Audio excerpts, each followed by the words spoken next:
خبر کی اقسام اور خبر نگاری کی مہارت، types of news and reporting skill.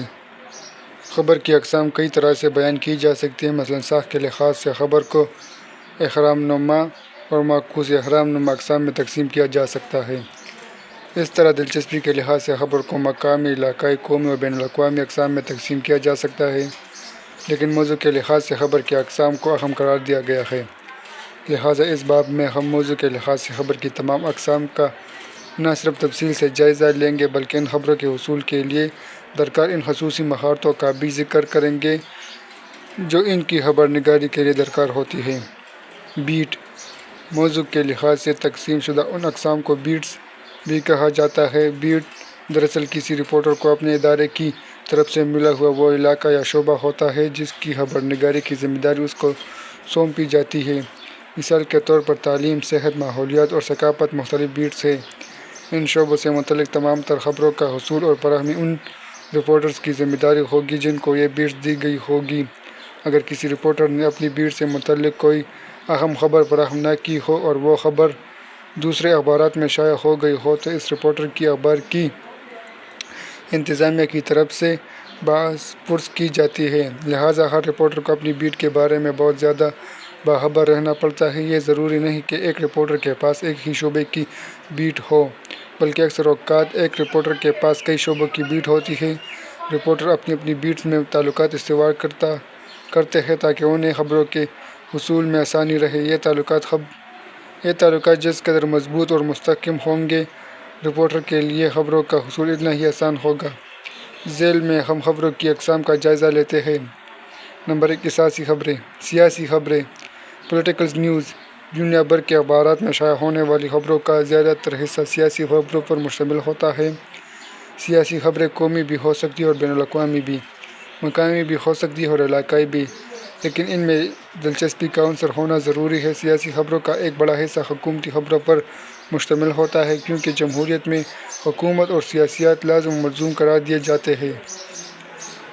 لہٰذا صدر، وزیر اعظم، وزراء اعلیٰ، گورنر، وفاقی اور صوبائی وزراء و مشیروں کے بیانات، اعلانات اور سرگرمیوں کی خبریں سیاسی خبریں قرار پائیں گی۔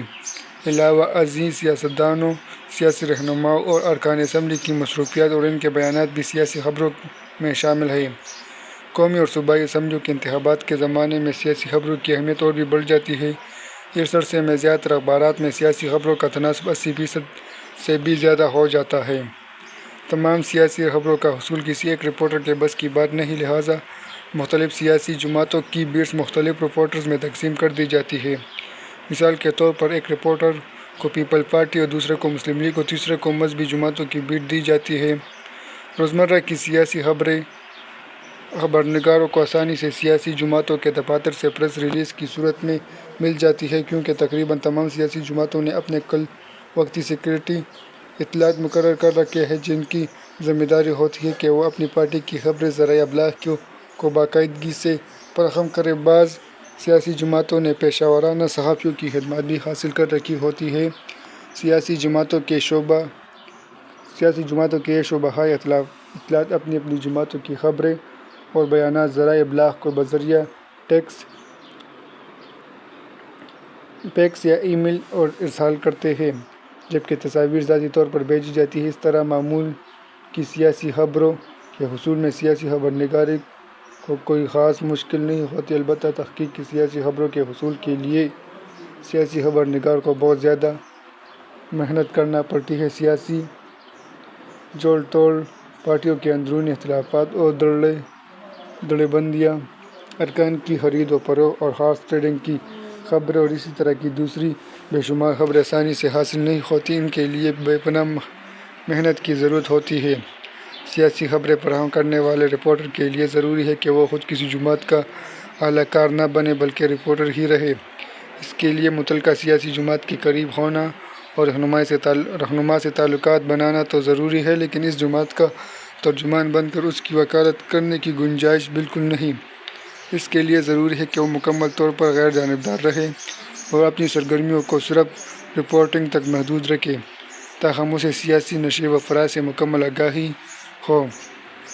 سیاسی جماعتوں کے منشور نظریات اور ان کے ماضی کی تاریخ پر گہری نظر ہو۔ اسے معلوم ہونا چاہیے کہ قومی سیاست کا اون کس کروٹ بیٹھ رہا ہے۔ اسے عوامی رجحانات کا بھی علم ہونا چاہیے۔ دو جماعتی نظام والے ممالک میں سیاسی خبر نگاری شاید مشکل نہ ہو، لیکن پاکستان سمیت وہ تمام ممالک جہاں سیاسی جماعتوں کی تعداد بہت زیادہ ہے، وہاں سیاسی خبر نگاری مشکل کام ہے۔ بعض لوگ دولت کے بلبوتے پر اور بعض سستی شہرت کے حصول کے لیے سیاسی جماعتیں بنا لیتے ہیں۔ سیاسی خبر نگار کو ان کی حوصلہ شکنی کرنی چاہیے۔ سیاسی جلسوں اور جلوسوں کی خبر نگاری بھی سیاسی خبر نگاری کا لازمی جز ہے۔ سیاسی جماعتیں اکثر اور بیشتر مختلف مواقع پر جلسوں اور جلوسوں کا اہتمام کرتی ہیں۔ ان کی خبر نگاری سیاسی خبر نگار کے فرائض منصبی میں شامل ہوتی ہے۔ خبر نگار کو معلوم ہونا چاہیے کہ اس جلسے کی صدارت کون کر رہا ہے، جلوسوں کے شرکا کیا نعرہ لگا رہے تھے، اگر مظاہرین نے توڑ پھوڑ کی ہو یا پولیس نے لاٹھی چارج کیا ہو تو یہ الگ خبر بن سکتی ہے۔ جلسوں کی خبر کا ابتدائی عام طور صاحب صدر کی تقریر میں موجود اہم ترین بات سے بنایا جاتا ہے۔ سیاسی جلسوں اور جلوسوں کی خبر نگاری کرنے سے گریز کرنا چاہیے، جس سے اتحاد و اتفاق کی فضا خراب ہونے کا خطرہ ہو یا کوئی لسانی علاقائی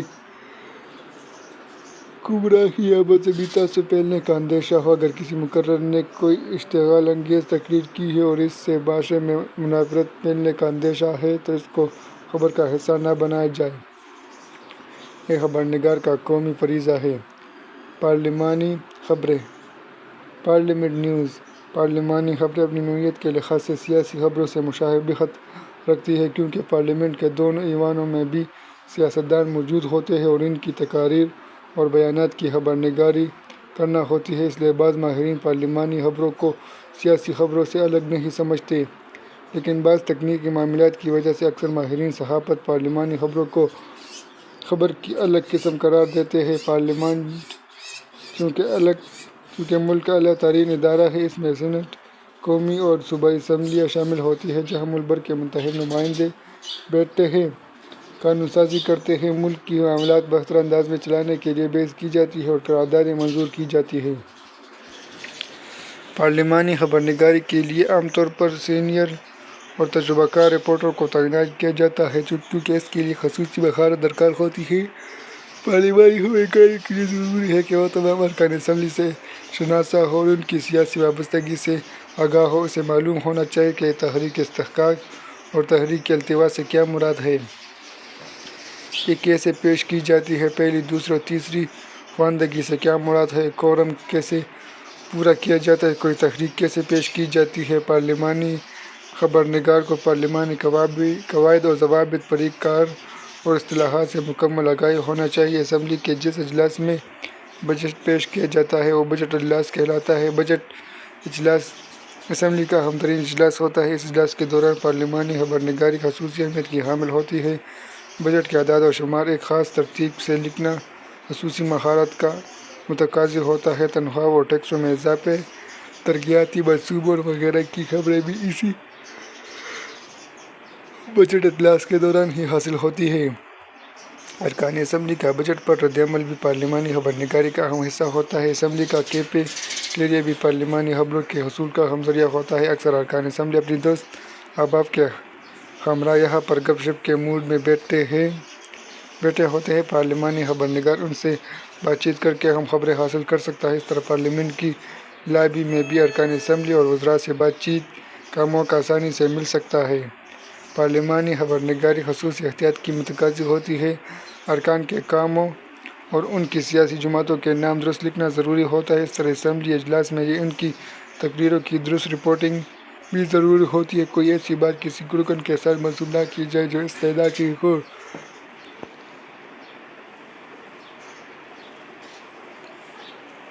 اگر کسی رکن کا نام معلوم نہ ہو تو پارلیمنٹ ہاؤس کی انتظامیہ سے ارکان کی نشستوں کا نقشہ حاصل کیا جا سکتا ہے۔ پارلیمانی خبر نگار کے آداب میں یہ بھی شامل ہے کہ اگر اسپیکر نے اجلاس کی کارروائی کا کچھ حصہ حذف کر دیا ہو تو اس کو شائع نہ کیا جائے۔ عدالتی نیوز خبریں کورٹ نیوز دنیا بھر میں عدالتوں کا ایک ہی کام ہے اور وہ ہے انصاف کی فراہمی۔ مظلوم کی دادرسی اور ظالم کو سزا، مستحق کو اس کا حق دینا اور غاصب سے غصب شدہ حق واپس لینا۔ عدالتی خبرنگاری کی اہمیت مسلمہ ہے۔ عدالتی خبرنگار کو عدالتی طریقہ کار سے آگاہی ہونی چاہیے۔ اسے یہ معلوم ہونا چاہیے کہ ملک میں کون کون سی عدالتیں کام کر رہی ہیں اور ان کا دائرہ کار کیا ہے۔ عدالتوں میں ہزاروں مقدمات زیر سماعت ہوتے ہیں۔ ہر مقدمے کی خبر بنانا نہ تو ناممکن ہوتا ہے اور نہ ہی ضروری۔ عدالتی خبرنگاری صرف ایسے مقدمات کو خبرنگاری کے لیے منتخب کرتا ہے جس میں زیادہ سے زیادہ لوگوں کی دلچسپی ہو۔ مثال کے طور پر 2002 میں امریکی صحافی ڈینیل پیل کے قتل کا مقدمہ پوری دنیا کے لیے توجہ کا باعث تھا، اس لیے دنیا بھر کے ذرائع ابلاغ کے نمائندوں نے اس مقدمے کی رپورٹنگ کی۔ اس طرح 1993 میں سپریم کورٹ میں نواز شریف کی بحالی کا مقدمہ بھی دنیا بھر کی توجہ کا مرکز رہا۔ عدالتی خبرنگار ایسے مقدمات کو بھی خبرنگاری کے لیے منتخب کرتا ہے جن میں معروف شخصیات ملوث ہوں۔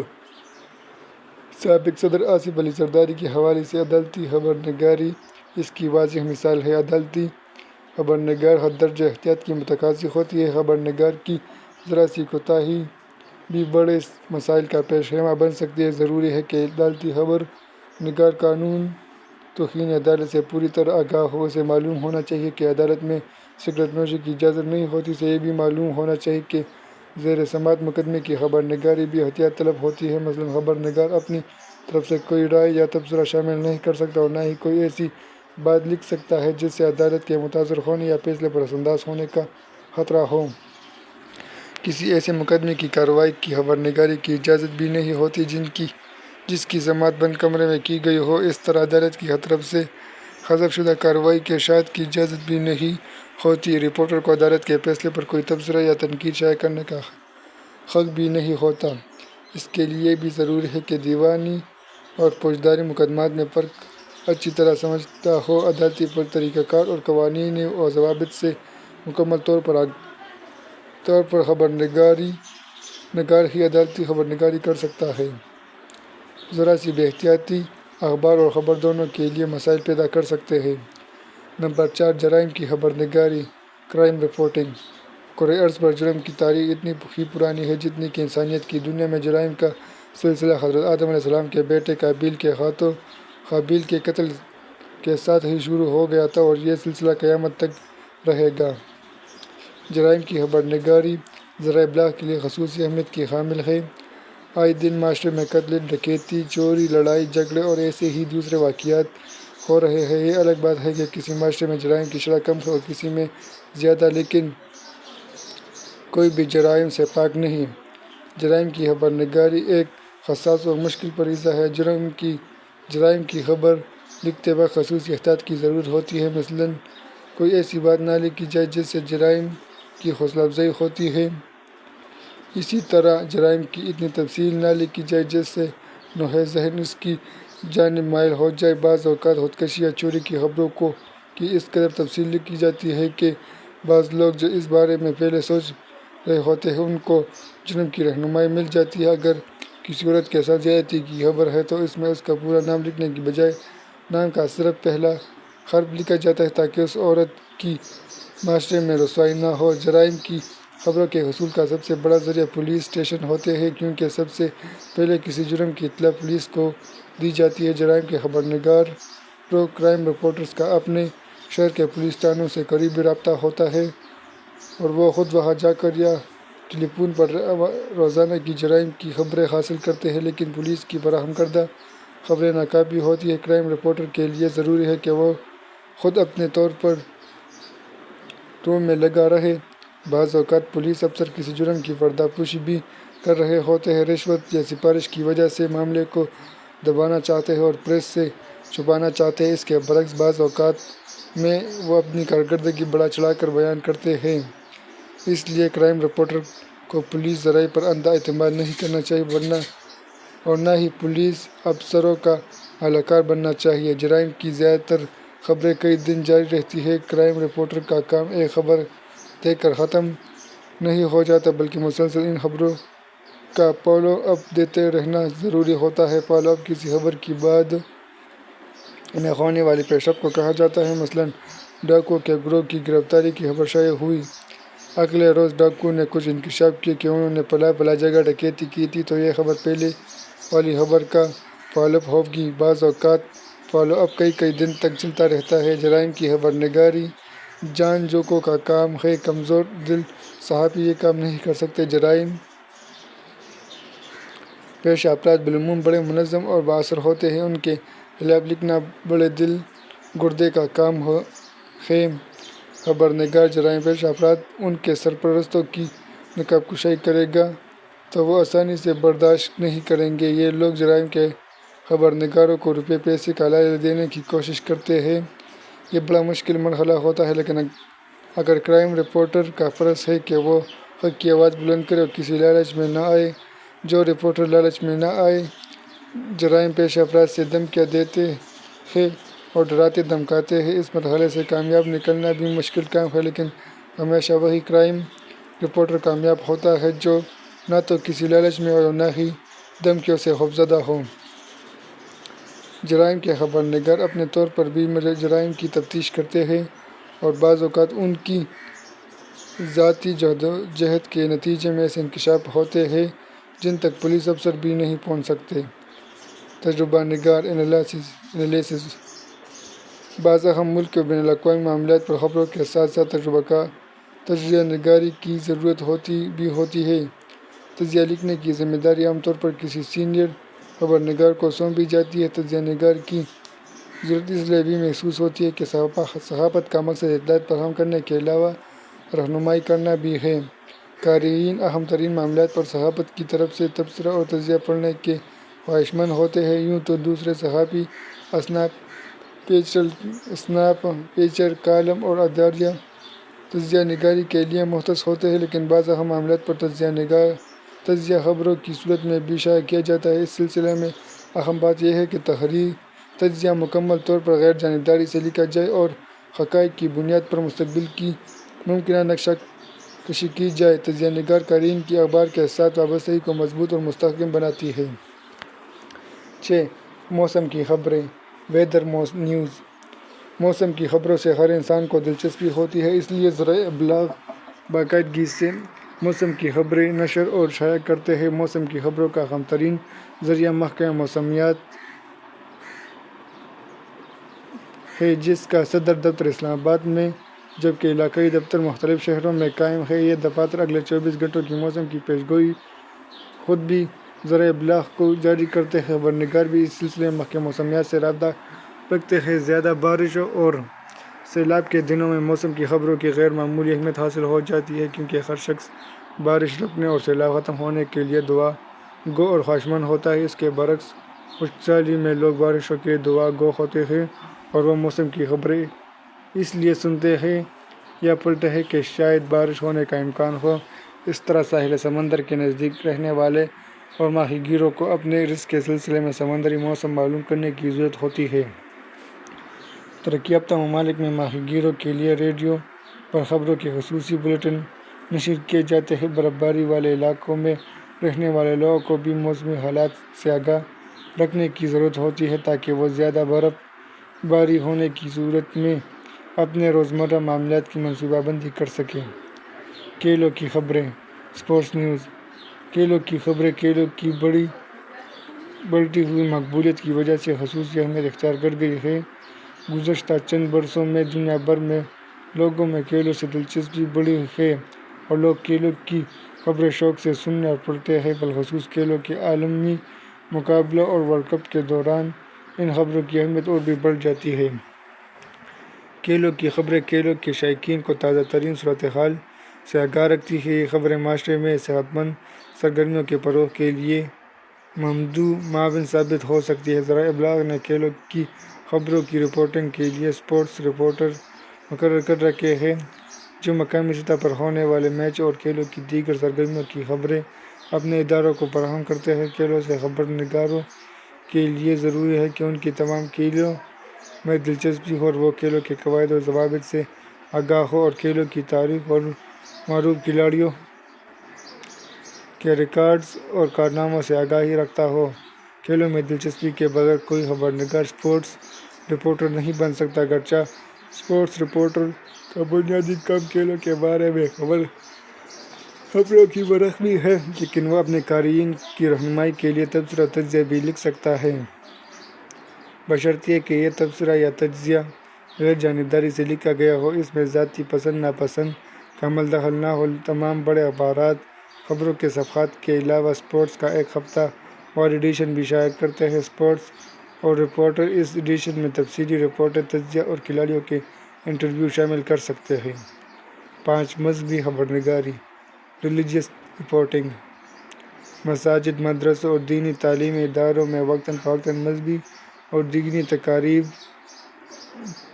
حسن قرأت اور نعت خوانی کے مقابلے میں منعقد ہوتے رہتے ہیں۔ خبرنگار ان تقاریب کی خبرنگاری کرتے ہیں۔ مذہبی خبرنگاری ایک حساس شعبہ ہے اور خصوصی احتیاط کا متقاضی ہے۔ خبرنگاری کو مکمل طور پر غیر جانبدار اور محتاط ہو کر ایسے خبرنگاری کرنا پڑتی ہے۔ خبرنگار کے لیے ضروری ہے کہ وہ تمام مسالک اور فرقوں کے عقائد اور ان کی تنظیموں سے آگاہ ہو۔ خبر لکھتے وقت کوئی ایسی بات شامل نہیں کرنی چاہیے جس سے تعصب پھیلنے کا اندیشہ ہو، فرقہ واریت کو ہوا ملے۔ اس کے برعکس خبر میں ایسی باتیں زیادہ شامل کی جائیں جن سے باہمی اتحاد اور یکجہتی کی فضا ہموار ہو اور مختلف مسالک کے لوگوں میں افہام و تفہیم اور برداشت کا جذبہ پلے پھولے۔ اس کے برعکس مذہبی خبرنگاری میں ذرا سی بے احتیاطی معاشرے کے لیے انتہائی نقصان دہ ثابت ہو سکتی ہے۔ ماحولیاتی خبرنگاری انوائرنمنٹل رپورٹنگ۔ آج کل اس کا بہت زیادہ چرچا ہو رہا ہے، بلکہ یوں کہیے کہ دی گارڈین نیوز پیپر ہے جو لندن سے شائع ہوتا ہے، اس میں اس کے لیے ایک الگ جگہ رکھی گئی ہے۔ ماحولیات کا مسئلہ عصر حاضر کا اہم مسئلہ ہے جس نے پوری دنیا کو تشویش میں مبتلا کر رکھا ہے۔ اکثر ممالک میں ماحولیات پر باقاعدہ شعبے قائم ہو چکے ہیں جو اس مسئلے سے نبردآزما ہونے کے لیے منصوبہ بندی اور قانون سازی کرتے ہیں۔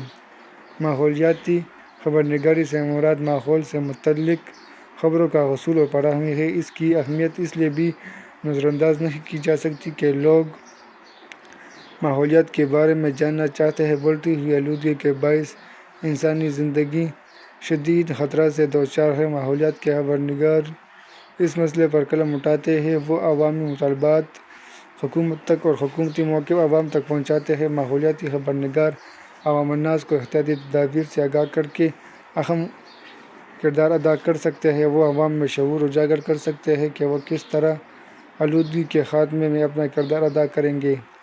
ماحولیاتی خبرنگار ان ظالم سرمایہ داروں اور صنعت کاروں کے چہروں کی نقاب کشائی کر سکتا ہے جن کی فیکٹریوں کا دھواں ان کی تجوریات تو بڑھ رہا ہے لیکن لاکھوں انسانوں کی زندگیاں بھی نکل رہا ہے۔ ثقافتی خبرنگاری کلچرل رپورٹنگ۔ ریڈیو، ٹی وی، فلم اور تھیٹر کی خبریں ثقافتی خبریں کہلاتی ہیں۔ قارئین کی بڑی تعداد یہ خبریں شوق سے پڑھتی ہے، اس لیے اخبارات نے ثقافتی خبروں کے لیے الگ باکس مقرر کر رکھے ہیں۔ بعض اخبار نے نصف اور بعض نے چوتھائی صفحہ روزانہ کے اخبار میں ثقافتی خبروں کے لیے مختص کر رکھا ہے۔ ثقافتی خبرنگاری میں نئی فلموں کی تیاری، اداکاروں اور اداکاراؤں کی مصروفیات، ان کے بیانات، ٹی وی ڈراموں کی تیاری اور پروگراموں پر تبصرہ نگاری شامل ہے۔ اگرچہ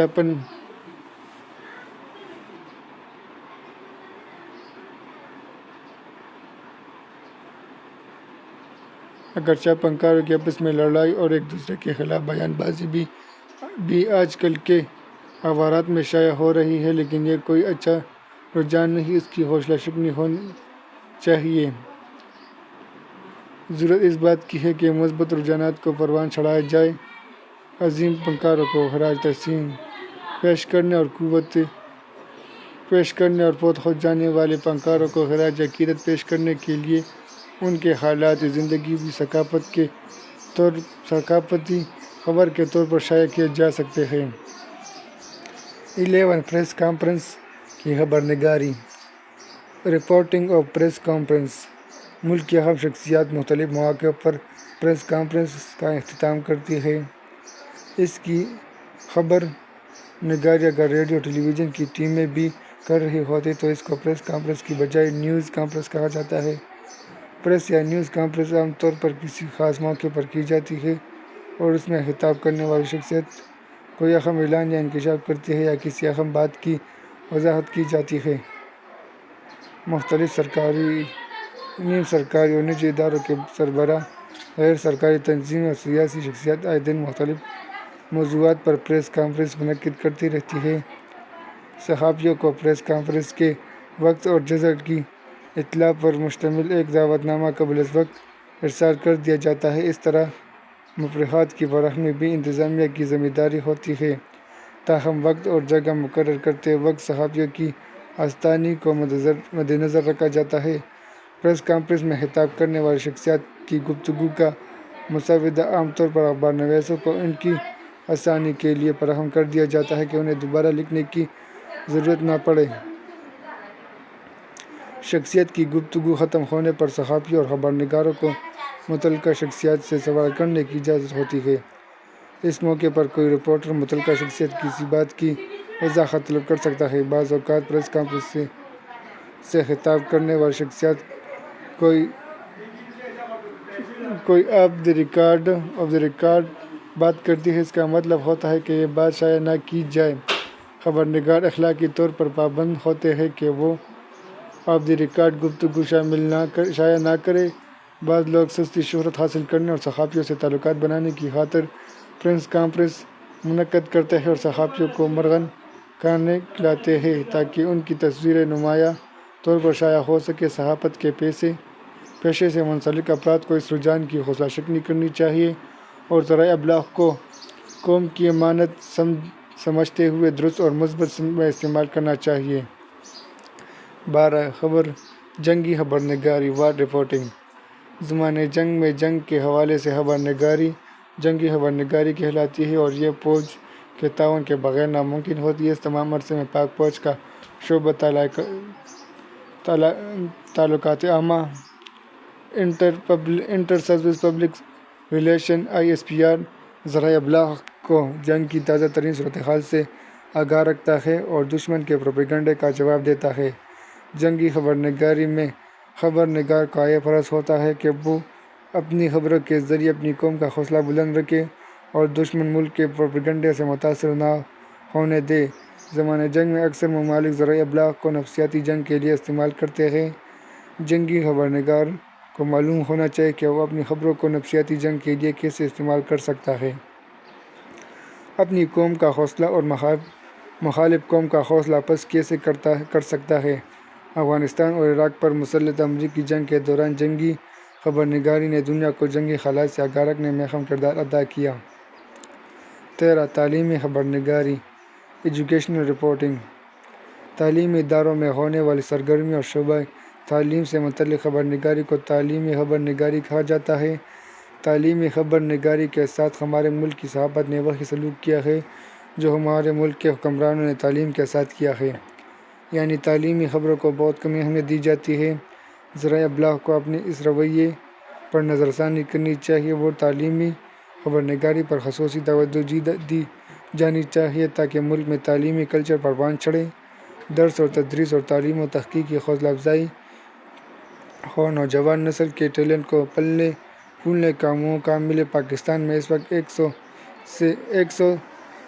سے کے قریب منظور شدہ چارٹرڈ یونیورسٹیاں ہیں جن میں پبلک اور پرائیویٹ سیکٹر کی یونیورسٹیاں شامل ہیں، لیکن اخبارات میں ان کی خبروں کی تعداد نہ ہونے کے برابر ہوتی ہے۔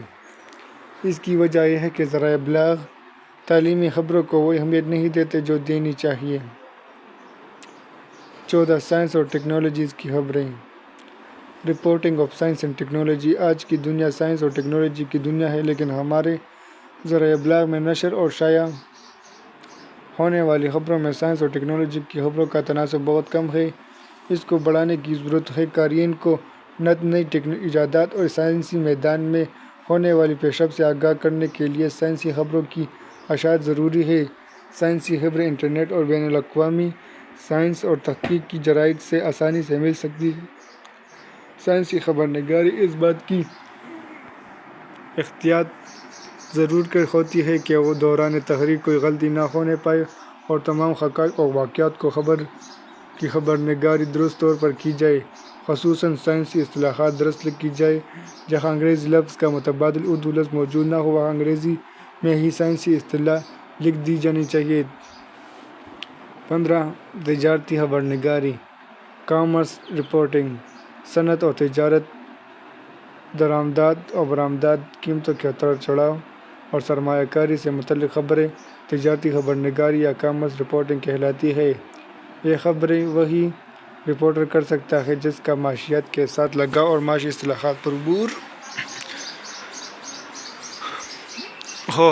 ایم.اے معیشت کی ڈگری بھی کامرس رپورٹر کے لیے معاون ہو سکتی ہے۔ تجارتی خبر نگار کو خبروں کے حصول کے لیے وزارت تجارت، وزارت صنعت و پیداوار، chamber of commerce, stock exchange اور اسٹیٹ بینک سے رابطہ رکھنا پڑتا ہے اور وہ ماہرین اقتصادیات سے بھی رابطہ رکھتا ہے اور مختلف معاملات پر ان کی رائے لیتا ہے۔ اس طرح وہ تاجروں اور صنعتکاروں سے مل کر مختلف حکومتی پالیسیوں کے بارے میں ان کا رد عمل معلوم کرتا ہے اور اپنے اخبار کے ذریعے ان کی تجاویز حکومت تک پہنچاتا ہے۔ بجٹ کے دنوں میں کامرس رپورٹرز کی ذمہ داری بڑھ جاتی ہے کیونکہ بجٹ کے حوالے سے تمام تر خبر نگاری اس کے فرائض میں شامل ہوتی ہے۔ بجٹ کی خبر نگاری کرتے وقت اور اعداد و شمار لکھتے وقت خصوصی احتیاط کی ضرورت ہوتی ہے۔ بعض اوقات بجٹ کی کسی دستاویز کا انگریزی سے اردو میں ترجمہ کرتے وقت غلطی کا احتمال ہوتا ہے۔ کامرس رپورٹر بجٹ سے پہلے اور بجٹ کے بعد ماہرین کا موقف معلوم کرتا ہے اور اپنے خبر نگاری کا حصہ بناتا ہے۔ اپنے بیٹ کے حوالے سے پریس کانفرنس میں شرکت اور اس کی خبر نگاری بھی کامرس رپورٹر کے فرائض میں شامل ہے۔ تفتیشی خبر نگاری، انویسٹیگیشن رپورٹر۔ آج کا دور مقابلے اور مسابقت کا دور ہے۔ ذرائع ابلاغ اور بالخصوص اخبارات خبروں کی فراہمی میں ایک دوسرے پر سبقت لے جانے کی کوشش میں مصروف رہتے ہیں۔ قابل اور باصلاحیت رپورٹر سرکاری موقف سے مطمئن نہیں ہوتے بلکہ اپنے طور پر تحقیق اور جستجو میں مصروف رہتے ہیں۔ بعض اوقات ایک خبر کے لیے کئی ہفتے اور کئی مہینے تک لگ جاتے ہیں، لیکن جب یہ خبر شائع ہوتی ہے تو تہلکہ بھی مچ سکتا ہے۔ ایسی خبر دوسرے اخبارات میں موجود نہیں ہوتی۔ انگریزی میں ایسی خبروں کو ایکسکلوزیو نیوز کہا جاتا ہے اور ایسی خبر نگاری کو تفتیشی خبر نگاری کہا جاتا ہے۔ تفتیشی خبر نگاری کے نتیجے میں امریکی صدر نکسن کا واٹر گیٹ اسکینڈل منظر عام پر آیا، جس کے نتیجے میں اسے امریکہ کی صدارت سے ہاتھ دھونا پڑا۔ اس کے بعد تفتیشی خبر نگاری کا رجحان دنیا بھر میں پھیل گیا۔ آج تمام ذرائع ابلاغ اپنے خبر نگاروں کو ایسی خبریں لانے کے لیے کہتے ہیں جو دوسرے ذرائع ابلاغ کو میسر نہ ہو۔ تفتیشی خبر نگاری آسان کام نہیں، یہ جانچوکوں کا کام ہے۔ اس کے لیے خبر نگار کو اپنا دن کا سکون اور رات کی نیند تک قربان کرنا پڑتی ہے۔ ایک خبر کے لیے بے شمار لوگوں سے ملنا پڑتا ہے، خفیہ دستاویزات حاصل کرنا پڑتی ہے، تب جا کر ٹھوس شواہد کی بنیاد پر ہی کوئی تفتیشی خبر دی جا سکتی ہے۔ ادھوری اور نامکمل معلومات کی بنیاد پر تفتیشی خبر نہیں لکھی جانی چاہیے۔ اس سے اخبار اور خبر نگار دونوں کے لیے مسائل پیدا ہو سکتے ہیں۔ تفتیشی خبر نگار کو بھی جرائم کے خبر نگار کی طرح لالچ اور خوف سے بے نیاز ہو کر کام کرنا ہوتا ہے، کیونکہ اس کی خبروں کی زد میں آنے والے عناصر اس کو لالچ دے کر یا دھمکی کے ذریعے باز رکھنے کی کوشش کریں گے۔ وہ اس مرحلے میں کامیاب تب ہی ہو سکتا ہے جب وہ ان چیزوں کی پرواہ نہ کرے۔ دوسرے لفظوں میں یہ کہہ سکتے ہیں کہ تفتیشی خبر نگار دودھ کو پانی سے الگ کرتا ہے، لیکن جب وہ ایسا کرے گا تو دودھ میں پانی ملانے والے خاموشی سے نہیں بیٹھیں گے، ان کے مفادات پر زد پڑے گی تو وہ خبر نگار کا قلم روکنے کی ہر ممکن کوشش کریں گے۔ اس لیے کہا جاتا ہے کہ تفتیشی خبر نگار پھولوں کی سیج نہیں، کانٹوں بھرا راستہ ہے، لیکن جو لوگ اس مشکل راستے پر چلنے میں کامیاب ہو جاتے ہیں، عملی صحافت میں کامیابی ان کے قدم چومتی ہے۔ اخبار کے مدیر اور مالکان اپنے ایسے خبر نگاروں پر ناز کرتے ہیں اور معاشرے میں بھی ان کی عزت میں اضافہ ہوتا ہے۔ سابق صدر بل کلنٹن کو دنیا بھر میں بدنام کرنے والا مونیکا اسکینڈل بھی تفتیشی خبر نگار کی ایک بہترین مثال ہے۔ یہ الگ بات ہے کہ وہ صدارت سے مستعفی نہیں ہوئے، تاہم بل کلنٹن نے پوری قوم سے اپنی غلطی کی معافی مانگی۔ اسی طرح برطانیہ میں کرسٹن کیلٹل اسکینڈل منظر عام پر آنے کے بعد ایک برطانوی وزیر خارجہ کو مستعفی ہونا پڑا۔ فرانس کے ایک اخبار کے 2 خبرنگاروں نے سراغ لگایا کہ ان کے ملک کی خفیہ ایجنسیوں نے ایک بحری جہاز کو ڈبو دیا۔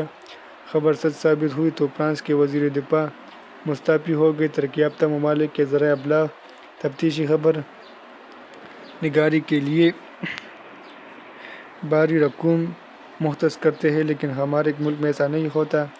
بدقسمتی سے نجی ریڈیو، ٹی وی چینلز اور اخبارات عام طور پر مصلحتوں اور خوف کا شکار ہو جاتے ہیں۔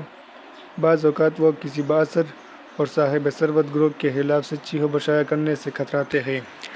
ضرورت اس بات کی ہے کہ اخباری مالکان اور مدیران بھی لالچ اور خوف کے دائروں سے باہر نکلیں اور سچی خبر شائع کرنے کا حوصلہ پیدا کریں۔ معاشرتی برائیوں کے خاتمے میں تفتیشی خبر نگاری اہم کردار ادا کر سکتی ہے۔ تفتیشی خبر نگار کے لیے ضروری ہے کہ وہ ملک کے قوانین کا احترام کرے اور قانون خطک عزت اور ازالِ حیثیت عرفی کو ہر حال میں منظر رکھے، اور جو کچھ شائع کرے اس کا ثبوت اس کے پاس موجود ہو۔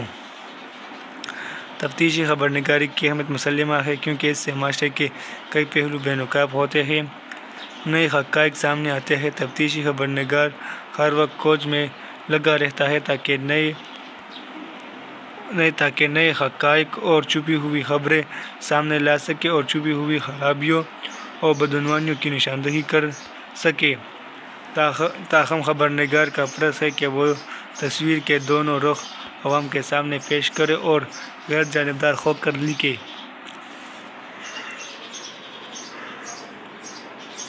بدقسمتی سے پاکستان میں تفتیشی خبر نگاری زرد ثقافت کے ساتھ منسلک ہو گئی ہے، اس لیے بعض لوگ اسے بلیک میلنگ کے ہم پلہ قرار دیتے ہیں۔ اس میں کوئی شک نہیں کہ 1990 کے بعد ملک میں شائع ہونے والے بعض اخبارات نے زرد ثقافت کے فروغ میں کوئی کسر باقی نہیں چھوڑی۔